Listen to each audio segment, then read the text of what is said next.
오늘 우리가 함께 파헤쳐 볼 자료는요. 세계적인 호흡신경과학자 잭 펠드만 박사의 아주 깊이 있는 분석입니다. 네, 맞습니다. 주제가 바로 숨인데요. 이게 단순히 공기를 마시는 행위, 그 이상이더라고요. 그렇죠. 보통은 그냥 생존을 위한 자동 반사 정도로만 생각하는데 사실은 우리 몸의 가장 정교하고 강력한 제어 시스템 중 하나죠. 네, 우리 몸의 건강과 마음의 평온을 조율하는 가장 강력한 도구, 그 숨겨진 과학을 한번 제대로 들여다보려고 합니다. 우리가 왜 숨을 쉬는지 아주 근본적인 질문부터 시작해서요. 네, 그리고 의식적인 호흡만으로 뇌의 공포 회로를 어떻게 바꾸는지, 더 나아가서 뇌의 성능 자체를 끌어올리는 영양소의 비밀까지. 와, 정말 흥미롭네요. 준비되셨나요? 한번 제대로 들어가 보죠. 좋습니다. 좋습니다. 그럼 가장 근본적인 질문부터 시작해 볼게요. 우리는 왜 숨을 쉴까요? 저는 당연히 산소를 얻으려고 숨 쉬는 거다 이렇게만 생각했는데 펠드만 박사 자료를 보니까 그게 핵심이 아니라고 해서 좀 놀랐어요. 그게 아주 중요한 지적입니다. 산소 공급, 물론 필수적이죠. 하지만 호흡의 가장 긴급하고 최우선적인 임무는 따로 있거든요. 최우선 임무요? 네, 그게 뭔데요? 바로 혈액의 pH, 그러니까 산송도를 7.4라는 아주 좁은 범위의 최적 상태로 완벽하게 조절하는 겁니다. 잠깐만요. 호흡이 산소보다 혈액의 산성도 조절이 우선이라고요? 그러니까 우리 몸이 너무 산성이나 알칼리성이 되지 않도록 막는 게 더 중요하다 이 말씀이시죠? 바로 그겁니다.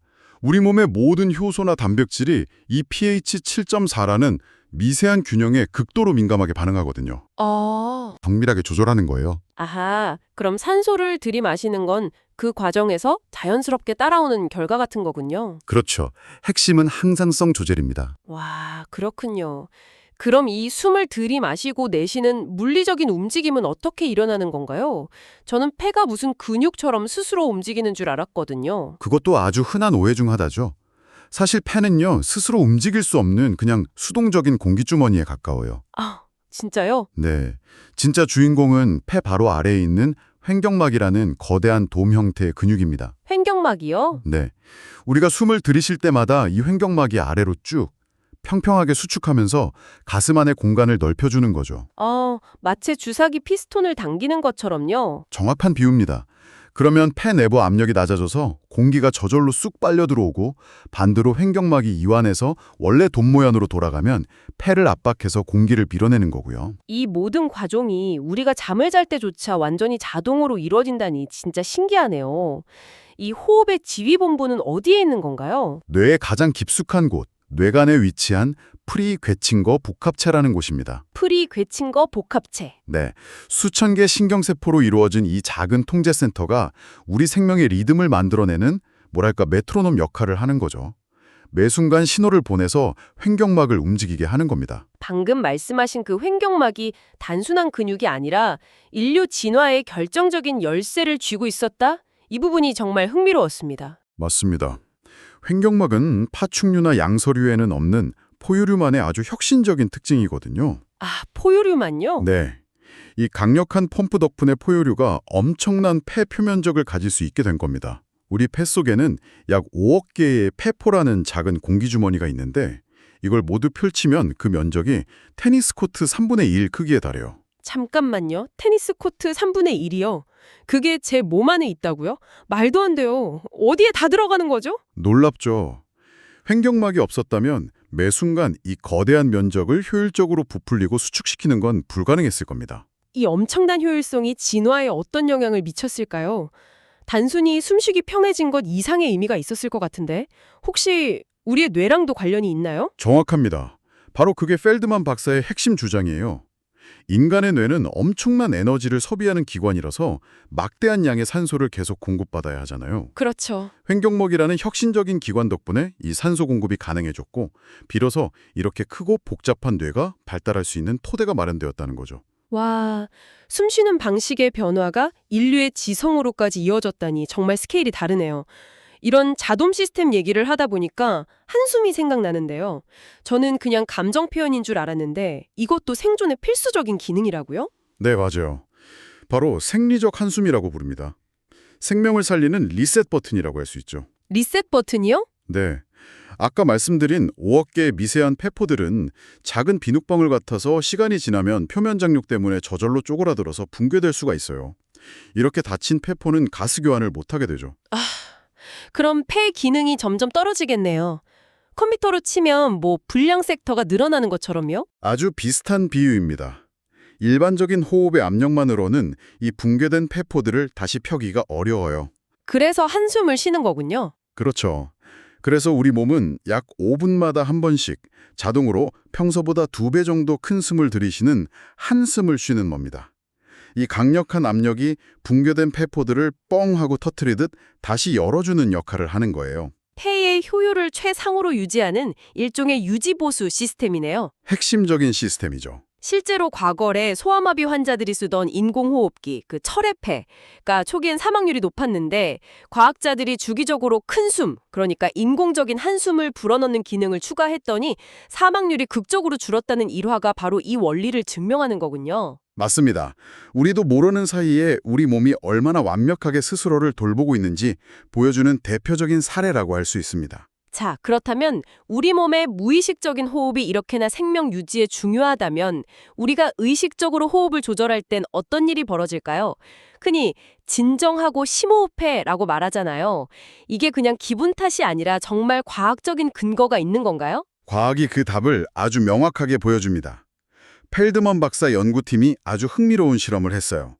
실험용 쥐에게 4주 동안 매일 30분씩 평소보다 호흡 속도를 절반으로 늦추도록 훈련을 시켰습니다. 이 훈련을 받은 쥐들을 공포 상황에 놓이게 했더니 몸이 얼어붙는 시간, 그러니까 공포 반응을 보이는 시간이 대조군에 비해 현저하게 감소한 거예요. 와, 가장 놀라운 점은 이 효과가 뇌의 공포 중추인 편도체에 직접 약물을 주입해서 기능을 억제했을 때와 맞먹는 수준이었다는 겁니다. 그 말은 의식적인 호흡 조절만으로 뇌의 핵심 감정 회로를 약물처럼 직접 건드린 것과 같은 효과를 냈다는 거군요. 바로 그겁니다. 특히 쥐를 대상으로 한 실험이니까 이게 효과가 있을 거야 하는 그런 위약 효과는 완전히 배제된 순수한 생물학적 증거라는 점이 중요하겠네요. 그렇죠. 의심의 여지가 없는 명백한 증거라고 할 수 있죠. 정말 놀랍네요. 그렇다면 어떤 원리일까요? 코로 숨 쉬는 행위가 어떻게 뇌에 깊숙한 공포 중추까지 신호를 보내는 건지 그 경로가 궁금합니다. 펠드만 박사는 크게 4가지 핵심 경로를 제시합니다. 첫 번째는 의외로 후각신경입니다. olfaction이라고 하죠. 후각신경이요? 냄새랑 관련이 있나요? 냄새 자체보다는 코를 통해 공기가 드나드는 그 리듬 자체가 후각망울을 통해 뇌 전체에 주기적인 신호를 보내는 거예요. 심지어 뇌파에도 영향을 줄 정도죠. 와, 단순히 공기의 흐름만으로 뇌에 리듬을 전달한다고요. 정말 직접적인 연결이네요. 두 번째는 뭔가요? 두 번째는 미주신경, vagus nerve입니다. 폐가 확장하고 수축하는 그 기계적인 움직임이 이 거대한 신경을 직접 자극합니다. 아, 그러면 이 신경이 뇌간에 지금 몸이 안정되어 있다는 신호를 직접 전달하는 거죠. 일종의 물리적인 안정 메시지인 셈입니다. 몸의 물리적 상태가 뇌에 직접 신호를 보내는 거군요. 그럼 세 번째는요? 세 번째는 아까 이야기했던 이산화탄소, pH 균형입니다. pH 7.4. 네, 불안할 때 과호흡하면 혈중 이산화탄소 농도가 급격히 떨어져서 어지럽고 불안이 심해지잖아요. 반대로 숨을 천천히 쉬면 이산화탄소 수치가 안정되면서 뇌의 pH 균형이 맞춰지고 생화학적으로 불안이 완화되는 겁니다. 마지막 네 번째 경로는 뭔가요? 하행성 신호, descending command입니다. 자, 이제부터 숨을 천천히 쉬어야지 라고 의식적으로 명령을 내리는 것 자체가 되뇌 피질에서 시작된 신호잖아요. 네, 그렇죠. 이 신호가 호흡 근육뿐만 아니라 뇌의 다른 감정 조절 영역에도 동시에 영향을 미친다는 겁니다. 와, 정말 여러 경로를 통해서 입체적으로 작동하는군요. 단순히 마음을 먹는 걸 넘어서 물리적, 생화학적, 신경학적으로 뇌를 바꾸는 거네요. 숨이 몸과 마음을 조율하는 지휘봉 같다는 비유가 딱 와닿습니다. 지금까지 호흡이라는 소프트웨어를 통해서 마음을 다스리는 법을 살펴봤는데요. 이건 마치 우리가 가진 프로그램의 성능을 최적화하는 느낌이에요. 그런데 혹시 뇌라는 하드웨어 자체의 기본 성능을 높이는 방법에 대한 언급도 있었나요? 아주 좋은 질문입니다.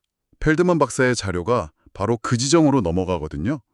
뇌 하드웨어, 즉 학습과 기억, 인지 기능의 근간을 이루는 신경 가소성을 강화하는 열쇠로 마그네슘을 지목합니다. 마그네슘이요? 그거 근육 이완이나 눈떨림에 좋다고만 알고 있었는데 뇌 기능과도 직접적인 관련이 있군요. 관련이 깊은 정도가 아니라 뇌의 학습과 기억을 담당하는 핵심 메커니즘인 장기 강화작용, LTP에 필수적입니다. 장기 강화 작용이요? 네, 연구에 따르면 신경세포 주변의 마그네슘 농도가 충분할 때 학습과 무관한 불필요한 전기 신호, 그러니까 배경소음은 줄어들고요. 우리가 기억해야 할 중요한 학습 신호는 훨씬 선명하고 강하게 전달됩니다. 신호대의 잡음비를 확 높여주는 거죠. 흥미롭네요. 그런데 자료에서 유독 마그네슘 L-트레오네이트 형태를 강조하던데 시중에 파는 다른 마그네슘과는 뭐가 다른 건가요? 그게 핵심입니다. 뇌에는 혈내 장벽이라는 아주 깐깐한 경비 시스템이 있어서 아무 물질이나 뇌 안으로 들여보내지 않거든요. 아, 들어본 것 같아요. 비비비라고. 네. 대부분의 일반적인 마그네슘은 이 장벽을 거의 통과하지 못합니다. 하지만 마그네슘 L-트레오네이트는 이 혈내 장벽을 효율적으로 통과해서 뇌의 신경세포에 직접 도달할 수 있도록 특별히 설계된 현재까지 알려진 거의 유일한 형태라고 보시면 됩니다. 이론은 정말 그럴듯한데 이게 실제로 사람에게서도 효과가 증명됐나요? 네, 아주 놀라운 연구 결과가 있습니다. 경도 인지장애, 그러니까 나이에 비해 인지 기능이 뚜렷하게 저하된 환자들을 대상으로 한 연구였는데요. 네네. 참가자들의 실제 나이는 평균 51세였지만 인지 기능 테스트로 측정한 인지 나이는 평균 61세로 나왔습니다. 그런데 3개월 후 놀라운 변화가 나타났습니다. 위약을 섭취한 그룹은 인지 나이가 한 2년 정도 개선되었는데 이건 뭐 일반적인 위약 효과로 볼 수 있고요. 네. 하지만 마그네슘 L-트레오네이트를 섭취한 그룹은 인지 나이가 평균 8년 개선되었습니다. 8년이요? 3개월 만에요? 네.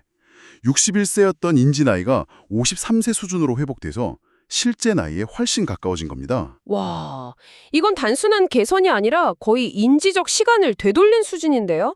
정말 인상적인 결과입니다. 마그네슘 스레오네이트 구매 정보가 궁금하신 분들은 고정 댓글을 확인하세요. 네. 이 연구는 특정 영양소가 뇌의 하드웨어 자체를 개선해서 인지 기능을 실질적으로 회복시킬 수 있다는 강력한 가능성을 보여준 아주 중요한 사례입니다. 자, 그럼 지금까지 논의한 이 두 가지 강력한 열쇠, 그러니까 마음의 안정을 위한 의식적인 호흡과 뇌 건강을 위한 올바른 영양을 일상에서 어떻게 실천할 수 있을까요? 특히 호흡은 당장 시작할 수 있을 것 같은데요. 펠드먼 박사는 아주 간단하고 강력한 도구로 박스 호흡을 추천합니다. 박스 브리딩이라고 하죠. 박스 호흡이요? 네. 이름처럼 정사각형을 그리듯이 4단계를 같은 길이로 호흡하는 건데요. 5초간 천천히 숨을 들이마시고 5초 들이마시고 5초간 숨을 참고 참고 5초간 천천히 내쉬고 다시 5초간 숨을 멈추는 것을 반복하는 겁니다. 5555 기억하기 쉽네요. 저도 중요한 발표 전에 가끔 써보는데 그 숨을 참는 단계가 처음엔 좀 어색하지만 몇 번 반복하면 정말 심장이 차분해지는 게 느껴지더라고요. 바로 그겁니다. 그 느낌이 우리가 이야기한 생물학적 경로들이 실제로 작동하고 있다는 증거죠.